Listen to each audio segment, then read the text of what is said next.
Oh, the PSP, such a powerful device that I still love to this day. Sony's first handheld gaming console, which went straight up against the Nintendo DS. The PSP sold rather well, but not nearly as much as the DS. Today, the PSP is looked at as ahead of its time with web browsing, UMD movies, and games with which their quality was something you would find on home consoles. The iPhone was just coming out at the time, and there was an unspoken competition to see who could be king of the handheld space. Unfortunately, the iPhone ultimately hurt the sales of the PSP as it was sleeker and didn't require the use of physical media for movies, games, or music. iPhone ushered in the days of casual gaming, but let's save that for another video. Today I want to take a look at a game that screams portable gaming. The game is OutRun, coast to coast on PSP, but can also be found on the Xbox and PS2. If you're enjoying the video so far, make sure to hit that subscribe button. We're growing, slowly but surely, here at the Game Room.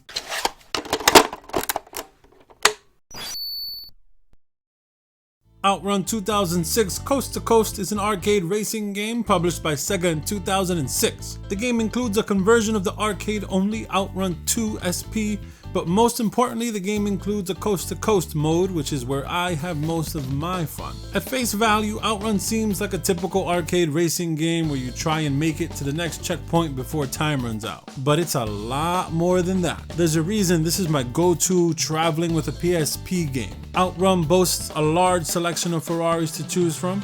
No other car make, just Ferrari. I don't know how this marriage between Sega and Ferrari happened, but thank God, because the selection of Ferraris fits the cruising with your ladies setting perfectly. So pick a Ferrari and off we go. But wait, no, we need to pick a song for the ride. I love this. It's a small touch, but it's something that really is a part of something you would do when you're drifting around corners at 90,000 miles an hour. Each race starts you at the beach area. Each race is split into many small segments, each having their own unique setting and theme. It's your job to reach the goal while going from segment to segment. After each segment, you can choose to either go left for an easy route or right for a more difficult route. This opens up a world of possibilities as far as replayability goes. So let's say I go nothing but left on my first run. I am now dying to see what's to the right.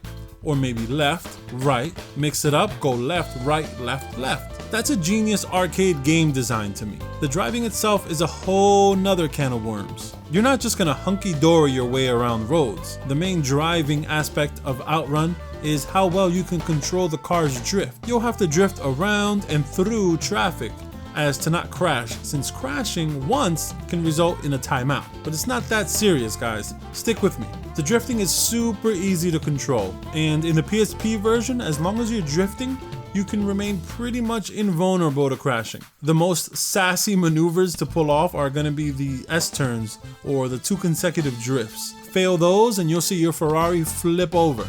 Once you have those basics down, you're ready for a coast-to-coast ace up their sleeve, the coast-to-coast mode. Here you'll do missions for Flagman, Clarissa, Jennifer, and Holly. Flagman gives you racing missions where your goal is to beat other racers in certain locations with drifting challenges thrown in. Clarissa gives you short missions that will involve impressing her through passing cars and hitting other cars and more. Jennifer likes technique and Holly likes math. Who puts math in a video game? I can't tell you how perfect this mode is on a handheld. You'll do a quick challenge that takes a few minutes and you'll fall into that just one more syndrome. And before you know it, it's been 3 hours. And really, these challenges are training you for regular mode. I actually trained with my PSP version before I went to my local movie theater and used their machine. And I did pretty well. I want to say I broke a few records. You might be asking, what do I get from pouring hours of my life into this game? Now, while playing, you do rack up mileage, which is the game's currency.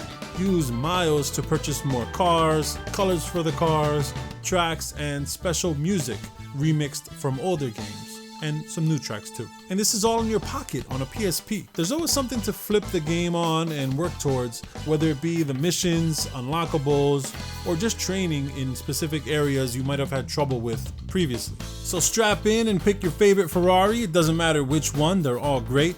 In fact, I've done some of my best racing on the simple Dino Ferrari. Or go balls to the wall with the Enzo Ferrari. Up to you.